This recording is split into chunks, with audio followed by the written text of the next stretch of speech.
moving along, I'm going to kind of skim through this chapter here. I think that it could take a whole lot of lessons to cover this thoroughly, but let's just get a smattering of what's going on here.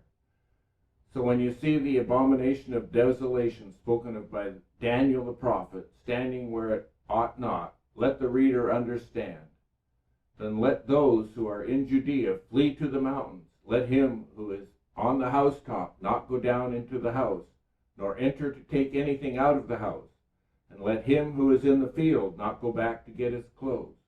But woe to those who are pregnant, and to those who are nursing babies in those days. And pray that your flight may not be in winter, for in those days there will be tribulations such as not been since the beginning of the creation which God created until this time, nor it ever shall be. And unless the Lord had shortened those days, no flesh would be saved. But for the elect's sake, whom he chose, he shortened the days.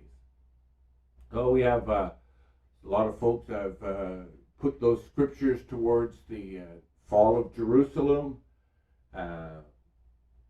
Arguments come up saying, well, I know it was really horrible and really bad when the Romans destroyed Jerusalem. Let's take a look. It says in Daniel 11:31, and forces shall be mustered by him, and they shall defile the sanctuary fortress. Then they shall take away the daily sacrifices and place there the abomination of desolation.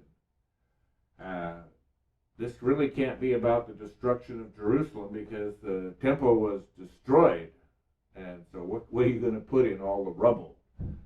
In Daniel 12:11 it says, and from the time that the daily sacrifice is taken away and the abomination of desolation is set up, there shall be 1,290 days.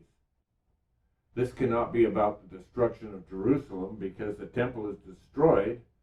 And how are they going to set up the abomination of desolation?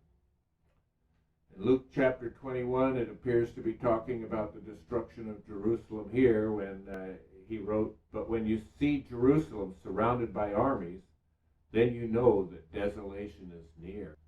And after the fall of Jerusalem, it says, and they will fall by the edge of the sword and be led away captive into all nations. And Jerusalem will be trampled by Gentiles until the times of the Gentiles are fulfilled. Jerusalem's been trampled underfoot until recently in 1948. Maybe the times of the Gentiles are coming to a quick end. In Romans 11:25, Paul wrote, for I do not desire, brethren, that you should be ignorant of this mystery, lest you should be wise in your own opinion, that blindness in part has happened to Israel until the fullness of the Gentiles comes in.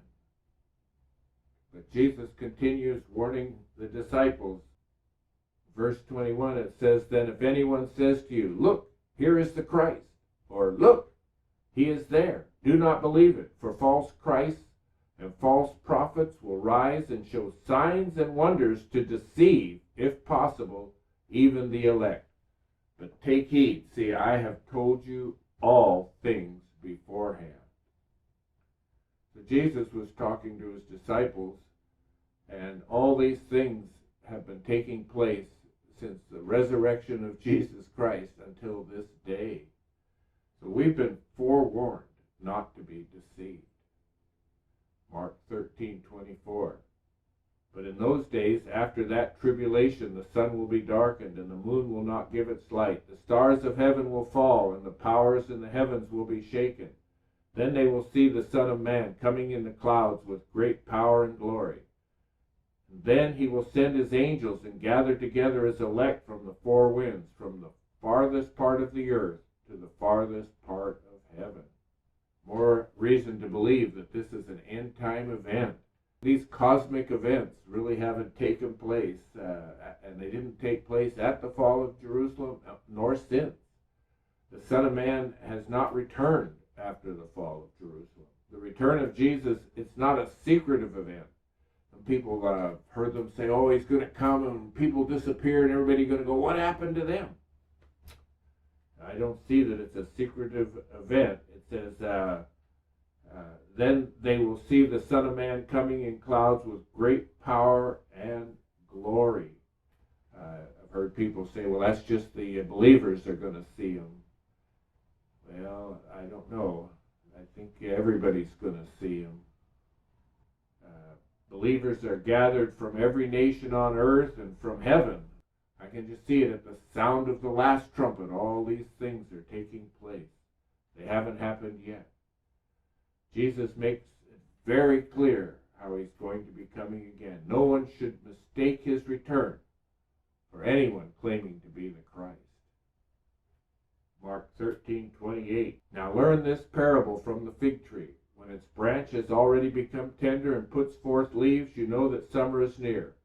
So you also, when you see these things happening, know that it is near, at the doors. Assuredly, I say to you, this generation will by no means pass away till all these things take place. Heaven and earth will pass away, but my words will by no means pass away. But of that day and hour no one knows, not even the angels in heaven, nor the Son, but only the Father. Take heed, watch and pray, for you do not know when the time is. So we already know it was springtime when Jesus was crucified, and this parable of the fig tree is a perfect illustration because the fig trees are putting forth their branches and bringing forth their figs.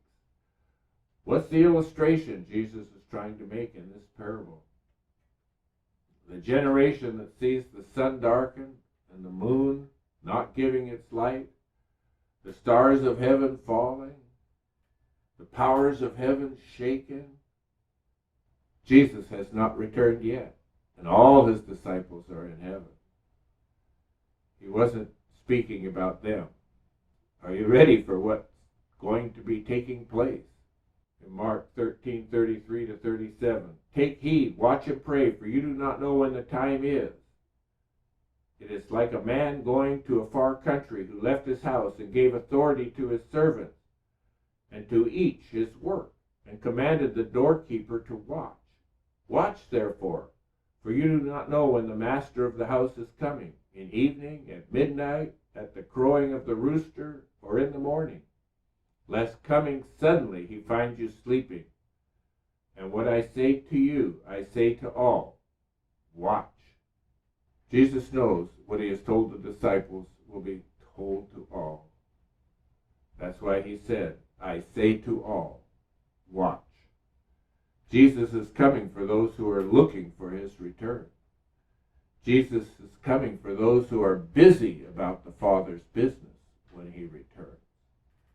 Jesus is coming for those who are awake. Awake